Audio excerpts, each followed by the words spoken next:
In this video, I'm going to be discussing why I personally think Cognac's rules are a bad thing, a bit prohibitive, if you like. And we're going to be finding out whether an English brandy can actually taste as good as a French cognac. Hey brandy friend, welcome back to the channel. But for those of you that are new around these parts, hello and welcome. My name is Steve the Barman, and if you want to join me on my brandy, cognac, Calvados, all thing brandy related, then make sure you hit that subscribe button. But if you want to check out my 5 other YouTube channels, they will also be linked in the description below. Now look, I know many of you that have seen the title of this video and the thumbnail might think this is a bit clickbaity.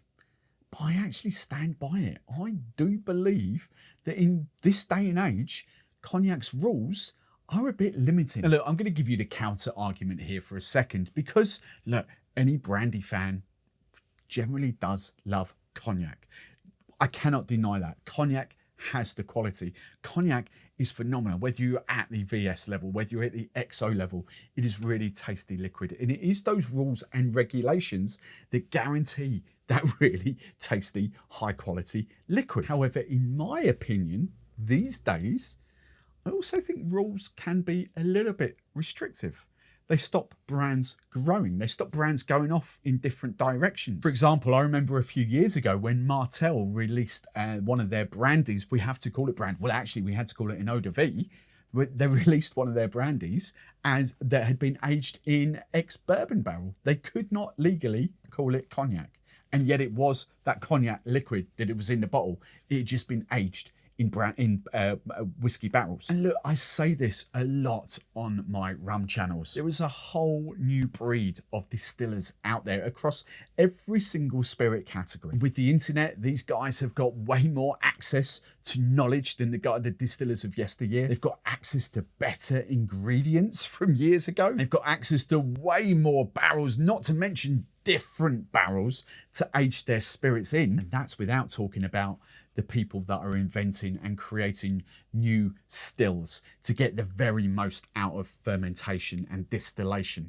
They can produce, these new stills can produce phenomenal liquids. And that is evident in some of the brand new rum distilleries that are popping up, but definitely evident in some of the brand new brandy distilleries that are popping up. Now look, big thank you to Burnt Faith that have sent me this bottle. I do need to go down to the distillery and bar, which is just in North London, and I will do at some point to go and see these guys.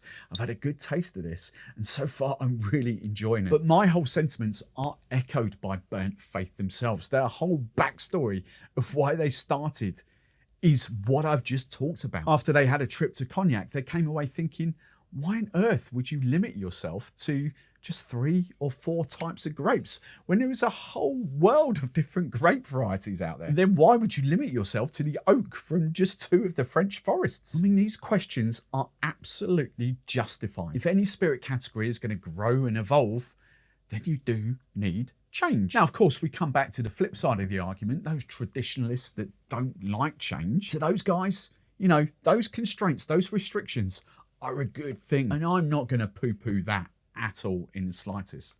But for people like me that do love change, that do like evolution, that do get excited by shiny new things, then actually the new breed of distillers, like in Rum World, really do excite me. So step forward these guys from Burnt Faith who have sent me this bottle, and I can give you the slight DNA of the brandy that's in this bottle. We've got grapes, we've got Trebbiano grapes, we've got Chardonnay, we've got Sauvignon Blanc, and we've got Muscat Blanc grapes. And then the brandies that they've blended together have been aged in 4 different barrels as well. We've got ex-American bourbon cask, which has previously held Spanish brandy. We've got ex-Pinot de Charente. Now, if you've ever been to Cognac region, Pinot de Charente is a phenomenal liquid, like a sweeter wine, if you like. We've got ex-cognac barrels, and then we've got ex-cherry liqueur. Not sherry, cherry. And when you hear all that, how can you not get excited about the liquid in a bottle? Even if this was made in the heart of cognac, because of the grapes that they've used, because of the barrels that they've used, this would never be even remotely classed as a cognac. Now, I've got the nosing and the tasting notes from the guys at Burnt Faith as well. And do you know what? The nose, they say, gives off fresh orange and strawberries. And I'm not going to disagree with that at all in the slightest. Yes, the first thing you get off there is that grapes. You know, you're not mistaking this for a brandy at all. But you have got this delicately... Would I potentially get to... I would go red fruits. You know, I potentially would get to strawberries eventually, but there is this red fruit characteristics. But the thing that really sets that off for me is this, like, if ever I use orange bitters or a flamed orange zest over the top of a Cosmopolitan or something like that, that's the note I'm kind of getting in there. And I'm going to tell you now, nothing on that nose puts me off. Long Asian wood, nothing like that. This just smells like I want to get it down my throat. This is absolutely sublime.